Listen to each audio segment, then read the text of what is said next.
ನಮಸ್ಕಾರ. ಇವತ್ತಿನ ನಮ್ಮ ಚರ್ಚೆಯ ವಿಷಯ ಹೊಸ ಬೆಳೆಗೆ ಹೊಸ ಔಟ್ಲೆಟ್.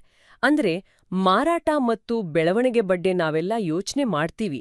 ಆದ್ರೆ ನಮ್ಮ ಪ್ರತಿದಿನದ ಕೆಲಸದ ರೀತಿಯಲ್ಲೇ ಅಲ್ಲೇ ಒಂದು ದೊಡ್ಡ ಅವಕಾಶ ಇರುತ್ತೆ, ಅದ್ರ ಬಗ್ಗೆ ಅಷ್ಟಾಗಿ ಗಮನ ಕೊಡಲ್ಲ ಅಲ್ವಾ? ಹೌದು, ಇದೊಂದು ಬಹಳ ಮುಖ್ಯವಾದ ಪ್ರಶ್ನೆ. ನಾವು ಪ್ರತಿದಿನ ಮಾಡುವ ಕೆಲಸ, ಅದರಲ್ಲೂ ಸೇಲ್ಸ್ ಫೀಲ್ಡಲ್ಲಿ ಒಂದೇ ರೂಟೀನ್ಗೆ ಅಂಟಿಕೊಂಡ್ಬಿಟ್ಟಿರ್ತೀವಿ. ಇದನ್ನೇ ಕಂಫರ್ಟ್ ಝೋನ್ ಅನ್ನೋದು ಅಲ್ವಾ? ಖಂಡಿತ. ಎಲ್ಲವೂ ಗೊತ್ತಿರುತ್ತೆ, ಹೆಚ್ಚು ಕಷ್ಟ ಇರಲ್ಲ. ಆದರೆ ಬೆಳವಣಿಗೆ ಅನ್ನೋದು ಯಾವಾಗ್ಲೂ ಈ ವಲಯದ ಆಚೆನೇ ಇರುತ್ತೆ. ಹಾಗಾದ್ರೆ ನಮ್ಮ ಮೂಲ ಪ್ರಶ್ನೆಗೆ ಬರೋಣ. ನಾವು ಪ್ರತಿದಿನ ಭೇಟಿ ನೀಡೋ ಆ 40 ಅಂಗಡಿಗಳು, ಅವು ನಮ್ಮ ಆದಾಯದ ಮೂಲನ ಅಥವಾ ನಮ್ಮ ಆದಾಯಕ್ಕೆ ಒಂದು ಮಿತಿನ? ಇದೇ ಪ್ರಶ್ನೆಗೆ ಉತ್ತರ ಹುಡುಕೋಣ ಇವತ್ತು. ಬಹುಶಃ ನಮ್ಮ ಯೋಚನಾ ಕ್ರಮವೇ ಬದಲಾಗಬಹುದು. ಈ ವಿಷಯಕ್ಕೆ ಜಾರ್ಖಂಡಿನ ರವಿ ಅನ್ನೋ ಒಬ್ಬ ಸೇಲ್ಸ್ಮೆನ್ನ ಕಥೆ ಇದೆ.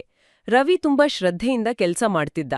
ಪ್ರತಿದಿನ ತಪ್ಪದೆ ತನಗೆ ಕೊಟ್ಟಿದ್ದ 40 ಅಂಗಡಿಗಳಿಗೆ ಭೇಟಿ ನೀಡುತ್ತಿದ್ದ. ಓಕೆ. ಅವನ ಸೇಲ್ಸ್ ಸ್ಟೇಬಲ್ ಆಗಿತ್ತು, ಆದ್ರೆ ಅದರಲ್ಲಿ ಗ್ರೋತ್ ಇರ್ಲಿಲ್ಲ. ಪ್ರತಿ ತಿಂಗಳು ಹೆಚ್ಚು ಕಡಿಮೆ ಒಂದೇ ನಂಬರ್ಸ್. ಇದು ಹೆಚ್ಚಿನ ಸೇಲ್ಸ್ ಪ್ರೊಫೆಷನಲ್ಗಳು ಎದುರಿಸೋ ಸಮಸ್ಯೆ. ಸೇಲ್ಸ್ ಪ್ಲಾಟೋ ಅಂತಾರಲ್ಲ, ಆ ಥರ. ಒಂದು ಹಂತದ ನಂತರ ಸಂಖ್ಯೆಗಳು ಅಲ್ಲೇ ನಿಂತುಬಿಡುತ್ತೆ. ಹೌದು. ಆಗ ಅವನ ಡಿಸ್ಟ್ರಿಬ್ಯೂಟರ್ ಒಂದು ದಿನ ಅವನನ್ನು ಕರೆಸಿದ್ರು. ರವಿಗೆ ಟಾರ್ಗೆಟ್ ಬಗ್ಗೆ ಏನಾದ್ರೂ ಕ್ಲಾಸ್ ತಗೋತಾರೆ ಅನ್ಕೊಂಡಿದ್ದ. ಆದ್ರೆ ಆ ಡಿಸ್ಟ್ರಿಬ್ಯೂಟರ್ ಅವನಿಗೆ ಏನೂ ಸಲಹೆ ಕೊಡ್ಲಿಲ್ಲ, ಬೈಯಲೂ ಇಲ್ಲ. ಬಹಳ ಶಾಂತವಾಗಿ ಒಂದೇ ಒಂದು ಪ್ರಶ್ನೆ ಕೇಳಿದ್ರು. ರವಿ, ಕಳೆದ ತಿಂಗಳು ನೀನು ಎಷ್ಟು ಹೊಸ ಔಟ್ಲೆಟ್ಗಳನ್ನ ಸೇರಿಸಿದೆ? ಹಾ. ಇದು ಬಹಳ ಇಂಟ್ರೆಸ್ಟಿಂಗ್. ಸಾಮಾನ್ಯವಾಗಿ ಮ್ಯಾನೇಜರ್ಗಳು ಹೀಗೆ ಮಾಡು ಹಾಗೆ ಮಾಡು ಅಂತ ಹೇಳ್ತಾರೆ. ಹೌದು. ಆದ್ರೆ ಇಲ್ಲಿ ಕೇವಲ ಒಂದು ಪ್ರಶ್ನೆ. ಯಾಕೆ ಈ ವಿಧಾನ ಇಷ್ಟು ಪವರ್ಫುಲ್ ಅನ್ಸುತ್ತೆ? ಯಾಕಂದ್ರೆ ಆ ಪ್ರಶ್ನೆಗೆ ರವಿ ಹತ್ರ ಉತ್ತರನೇ ಇರ್ಲಿಲ್ಲ. 0. ಅವನಿಗೆ ಆ 40 ಅಂಗಡಿಗಳೇ ಪ್ರಪಂಚ ಆಗಿತ್ತು. ಹೊಸದರ ಬಗ್ಗೆ ಯೋಚನೆನೇ ಮಾಡಿರ್ಲಿಲ್ಲ. ಖಂಡಿತ. ಇದೊಂದು ಮನೋವಿಜ್ಞಾನದಲ್ಲಿ ಇದನ್ನ ಬಳಸ್ತಾರೆ. ಉಪದೇಶಕ್ಕಿಂತ ಪ್ರಶ್ನೆಗಳು ವ್ಯಕ್ತಿಯನ್ನ ಆಳವಾಡಿ ಯೋಚನೆಗೆ ಹಚ್ಚತ್ತೆ. ಒಳಗಿಂದ ಬರೋ ಉತ್ತರಗಳು ತುಂಬಾ ಶಕ್ತಿಶಾಲಿಯಾಗಿರತ್ತೆ. ಹೌದು. ಆ ದಿನ ರಾತ್ರಿ ರವಿಗೆ ನಿದ್ದೆನೇ ಬರ್ಲಿಲ್ಲ.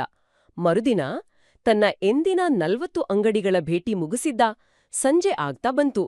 ಮನೆಗೆ ಹೋಗೋ ಬದಲು ತನ್ನ ಬೈಕನ್ನ ಹತ್ರದಲ್ಲೇ ಇದ್ದ ಒಂದು ಸಣ್ಣ ಗಲ್ಲಿ ಒಳಗೆ ತಿರುಗಿಸಿದ. ಅವನು ಹಿಂದೆಂದೂ ಹೋಗದ ಜಾಗಕ್ಕೆ. ಹೌದು. ಅಲ್ಲಿ ಅವನಿಗೆ 5 ಪಾನಂಗಡಿಗಳು ಮತ್ತೆರಡು ಸಣ್ಣ ಸ್ಟೇಷನರಿ ಅಂಗಡಿಗಳು ಕಾಣಿಸ್ತ್ವು. ಅಂದ್ರೆ ಅವನದೇ ಏರಿಯಾದಲ್ಲಿ ಅವನ ಕಣ್ಣಿಗೆ ಬೀಳದ ಒಂದು ಹೊಸ ಮಾರ್ಕೆಟ್. ನಿಜ. ಅವನು ಅಲ್ಲಿಗೆ ಹೋಗಿ ತಕ್ಷಣ ಏನೂ ಮಾರಾಟ ಮಾಡೋಕ್ ಟ್ರೈ ಮಾಡ್ಲಿಲ್ಲ. ಸುಮ್ನೆ ಮಾತಾಡಿ, ನಮ್ಮತ್ರ 5-10 ರೂಪಾಯಿನ ತಿಂಡಿಗಳಿವೆ, ಒಂದೆರಡು ಪ್ಯಾಕೆಟ್ ಟ್ರಯಲ್ಗೆ ಇಟ್ಕೊಳ್ಳಿ, ಮಾರಾಟ ಆದ್ರೆ ಮುಂದಿನ ವಾರ ಹಣ ಕೊಡಿ ಅಂತ ಹೇಳಿ ಬಂದ. ಓ, ಅಂದ್ರೆ ಸಂಬಂಧ ಬೆಳೆಸೋಕೆ ಮೊದಲ ಹೆಜ್ಜೆ ಇಟ್ಟ. ವ್ಯಾಪಾರದ ಒತ್ತಡ ಹಾಕ್ಲಿಲ್ಲ. ಇದರ ಫಲಿತಾಂಶ 2 ತಿಂಗಳಲ್ಲಿ ಅದೇ ರವಿಯ ತಿಂಗಳ ಆದಾಯ ಸುಮಾರು 3,000 ರೂಪಾಯಿ ಹೆಚ್ಚಾಡಿತು. ವಾವ್! ಕೇವಲ ಆ 7 ಹೊಸ ಅಂಗಡಿಗಳಿಂದ. ಅವನಿಗೆ ಆಗ ಅರ್ಥ ಆಗಿದ್ದು, ಮಾರುಕಟ್ಟೆ ಸೀಮಿತವಾಗಿರ್ಲಿಲ್ಲ, ತನ್ನ ಆಲೋಚನೆಯೇ ಸೀಮಿತವಾಗಿತ್ತು ಅಂತ. ಇದು ಕೇವಲ ಸೇಲ್ಸ್ ಪಾಠ ಅಲ್ಲ, ಇದೊಂದು ಜೀವನದ ಪಾಠ. ನಮಗೆ ಗೊತ್ತಿರೋ ದಾರಿಯಲ್ಲೇ ಹೋಗಕ್ಕೆ ಇಷ್ಟಪಡ್ತೀವಿ, ಯಾಕಂದ್ರೆ ಅದು ಸೇಫ್. ಹೊಸ ದಾರಿ ಹುಡುಕೋಕ್ ಬೇಕಾದ ಸಣ್ಣ ಪ್ರಯತ್ನ, ಅದನ್ನ ನಮ್ಮ ಮೆದುಳು ಇಷ್ಟಪಡಲ್ಲ. ಹಾಗಾದ್ರೆ ಅವನ ಪಾತ್ರ ಕೇವಲ ಸೇಲ್ಸ್ಮ್ಯಾನ್ ಆಗಿ ಉಳಿಲಿಲ್ಲ. ಖಂಡಿತ ಇಲ್ಲ. ಅವನು ತನ್ನದೇ ಮಾರ್ಕೆಟ್ನ ಒಬ್ಬ ಎಕ್ಸ್ಪ್ಲೋರರ್ ಆದ. ಹೌದು, ಮಾರ್ಕೆಟ್ ಎಕ್ಸ್ಪ್ಲೋರರ್. ಆ ಪದನೇ ಸರಿ. ಸೇಲ್ಸ್ಮ್ಯಾನ್ ಕೊಟ್ಟಿರೋ ಲಿಸ್ಟ್ ಫಾಲೋ ಮಾಡ್ತಾನೆ, ಆದ್ರೆ ಎಕ್ಸ್ಪ್ಲೋರರ್ ಹೊಸ ಲಿಸ್ಟ್ ತಾನೇ ಸೃಷ್ಟಿ ಮಾಡ್ತಾನೆ. ಸರಿ, ರವಿ ಕಥೆ ಚೆನ್ನಾಗಿದೆ. ಆದ್ರೆ ಕೆಲವರು ಹೇಳ್ಬೋದು, ನಮ್ಮ ಮಾರ್ಕೆಟ್ ಆಲ್ರೆಡಿ ಸ್ಯಾಚುರೇಟೆಡ್, ಇಲ್ಲಿ ಹೊಸ ಅಂಗಡಿಗಳೇ ಇಲ್ಲ ಅಂತ. ಇದ್ರಲ್ಲೇನಾದ್ರೂ ಸತ್ಯ ಇದೆಯಾ? ಇದು ಒಂದು ಸಾಮಾನ್ಯ ತಪ್ಪು ಕಲ್ಪನೆ. ಯಾವುದೇ ಮಾರ್ಕೆಟ್ ಸ್ಥಿರವಾಗಿರಲ್ಲ. ಅದು ಹರಿಯೋ ನದಿ ಇದ್ದ ಹಾಗೆ. ಪ್ರತಿ ವರ್ಷ ಕೆಲವು ಅಂಗಡಿಗಳು ಮುಚ್ಚುತ್ತೆ, ಹೊಸದು ತೆರೆಯುತ್ತೆ, ಹೊಸ ಕಾಲನಿಗಳು ಬರುತ್ತೆ. ಹಾಗಾದ್ರೆ ಹಳೆ ಅಂಗಡಿ ಮುಚ್ಚಿದ್ರೆ ಆ ಬಿಸ್ನೆಸ್ ಎಲ್ಲಿಗೆ ಹೋಗುತ್ತೆ? ಅದನ್ನ ಯಾರು ಪಡ್ಕೋತಾರೆ ಅನ್ನೋದೇ ಪ್ರಶ್ನೆ. ನಾವು ಸುಮ್ನೆ ಇದ್ರೆ ನಮ್ಮ ಕಾಂಪಿಟೀಟರ್ಸ್, ಹಾಗೇನೆ ಒಂದು ಹೊಸ ಅಪಾರ್ಟ್ಮೆಂಟ್ ಬಂದ್ರೆ ಅಲ್ಲಿಗೆ ಮೊದಲು ತಲುಪೋರ್ಯಾರು? ನಾವಾ ಅಥವಾ ನಮ್ಮ ಪ್ರತಿಸ್ಪರ್ಧಿನಾ? ಕರೆಕ್ಟ್. ಬಿಸ್ನೆಸ್ನಲ್ಲಿ ಇದನ್ನ ಫಸ್ಟ್ ಮೂವರ್ ಅಡ್ವಾಂಟೇಜ್ ಅಂತಾರೆ. ಯಾರು ಮೊದಲು ಹೋಗ್ತಾರೋ ಅವರಿಗೆ ದೊಡ್ಡ ಲಾಭ ಸಿಗತ್ತೆ. ಇದನ್ನ ಸ್ವಲ್ಪ ದೊಡ್ಡ ಮಟ್ಟದಲ್ಲಿ ನೋಡೋದಾದ್ರೆ, ದೊಡ್ಡ ಕಂಪ್ನಿಗಳು ಅವರು ಒಂದೇ ದೇಶದಲ್ಲಿ ಇರಲ್ಲ, ಹೊಸ ದೇಶಗಳಿಗೆ ಹೋಗ್ತಾರೆ, ಹೊಸ ಮಾರ್ಕೆಟ್ ಹುಡುಕ್ತಾರೆ. ಹೌದು. ಈ ಹೋಲಿಕೆ ಒಬ್ಬ ಸಾಮಾನ್ಯ ಸೇಲ್ಸ್ಮನ್ಗೆ ಹೇಗೆ ಸಂಬಂಧಪಡುತ್ತೆ? ಮೇಲಿನಟ್ಟಕ್ಕೆ ದೊಡ್ಡ ಜಂಪ್ ಅನ್ಸ್ಬೋದು. ಆದರೆ ಅದರ ಮೂಲ ತತ್ವ ಒಂದೇ. ಒಂದು ದೊಡ್ಡ ಕಂಪನಿ ಹೊಸ ದೇಶಕ್ಕೆ ಹೋಗುವಾಗ ಏನ್ಮಾಡುತ್ತೆ? ರಿಸರ್ಚ್ ಮಾಡುತ್ತೆ. ಅಲ್ಲಿನ ಜನರನ್ನ, ಸಂಸ್ಕೃತಿಯನ್ನ ಅರ್ಥ ಮಾಡ್ಕೊಳ್ಳುತ್ತೆ. ಹಾಗೇನೆ ಒಬ್ಬ ಸೇಲ್ಸ್ಮ್ಯಾನ್ ಹೊಸ ಬೀದಿಗೆ ಹೋಗೋದು. ಅಲ್ಲಿ ಯಾವ ತರಹದ ಜನ ಇದ್ದಾರೆ, ಅವರ ಕೊಳ್ಳೋ ಶಕ್ತಿ ಏನು ಅಂತ ತಿಳ್ಕೋಬೇಕು. ಓಕೆ, ಅಂದ್ರೆ ಕಂಪನಿಗೆ ಹೊಸ ದೇಶ ಹೇಗೋ ಸೇಲ್ಸ್ಮನ್ಗೆ ಹೊಸ ಔಟ್ಲೆಟ್ ಹಾಗೆ. ನಿಖರವಾಗಿ ಎರಡರ ಉದ್ದೇಶವೂ ಒಂದೇ: ವಿಸ್ತರಣೆ ಮೂಲಕ ಬೆಳವಣಿಗೆ. ಅದ್ಭುತವಾದ ಹೋಲಿಕೆ. ಅಂದ್ರೆ ದೊಡ್ಡ ಕಂಪನಿಗಳು ಹೊಸ ದೇಶ ಹುಡುಕಿದ್ರೆ ಬುದ್ಧಿವಂತ ಸೇಲ್ಸ್ಮನ್ ತನ್ನ ಏರಿಯಾದಲ್ಲೇ ಹೊಸ ಔಟ್ಲೆಟ್ ಹುಡುಕ್ತಾನೆ.